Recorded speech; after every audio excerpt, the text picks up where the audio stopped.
Okay, PSC സ്ഥിരം ചോദിക്കുന്ന train എന്ന് പറയുന്ന ഭാഗത്ത് നിന്നൊരു ചോദ്യമാണ് നമ്മൾ നോക്കുന്നത്. ചോദ്യം നോക്കാം. എ, ബി എന്നീ രണ്ട് വ്യത്യസ്ത സ്ഥലങ്ങളിൽ നിന്നും ഒരേ സമയം വിപരീത ദിശയിൽ 50 km/h 40 km/h വേഗതയിൽ സഞ്ചരിക്കുന്ന രണ്ട് ട്രെയിനുകൾ 3 മണിക്കൂറിന് ശേഷം പരസ്പരം കടന്നുപോയാൽ എ, ബി എന്നിവ തമ്മിലുള്ള ദൂരം എത്ര? അപ്പൊ നമ്മൾ എയിൽ നിന്ന് ഒരു ട്രെയിൻ സ്റ്റാർട്ട് ചെയ്യുന്നു, ബിയിൽ നിന്നും ഒരു ട്രെയിൻ സ്റ്റാർട്ട് ചെയ്യുന്നു.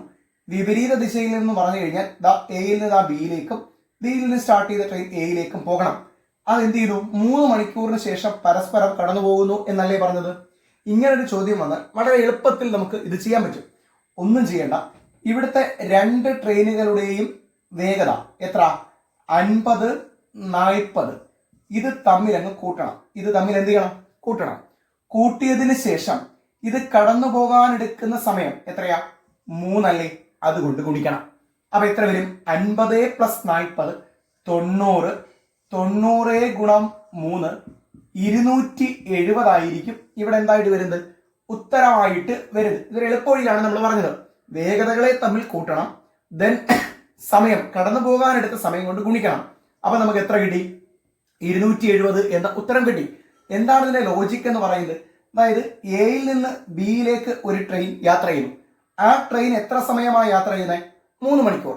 അപ്പൊ 3 മണിക്കൂർ കൊണ്ട് ആ ട്രെയിൻ എത്ര ദൂരം സഞ്ചരിക്കും? കാരണം അതിന്റെ വേഗത 50 അല്ലേ? അപ്പൊ 50 × 3 ആയിരിക്കും എയിൽ നിന്ന് സ്റ്റാർട്ട് ചെയ്യുന്ന ട്രെയിൻ യാത്ര ചെയ്യുന്ന ദൂരം. ഇനി ബിയിൽ നിന്നൊരു ട്രെയിൻ യാത്ര ചെയ്യുന്നു. ആ ട്രെയിനും 3 മണിക്കൂർ യാത്ര ചെയ്യുന്നുണ്ടല്ലോ. ആ ട്രെയിൻ എത്ര ദൂരം സഞ്ചരിക്കും? 1 മണിക്കൂറിൽ 40. അവന്റെ വേഗത 40 അല്ലേ?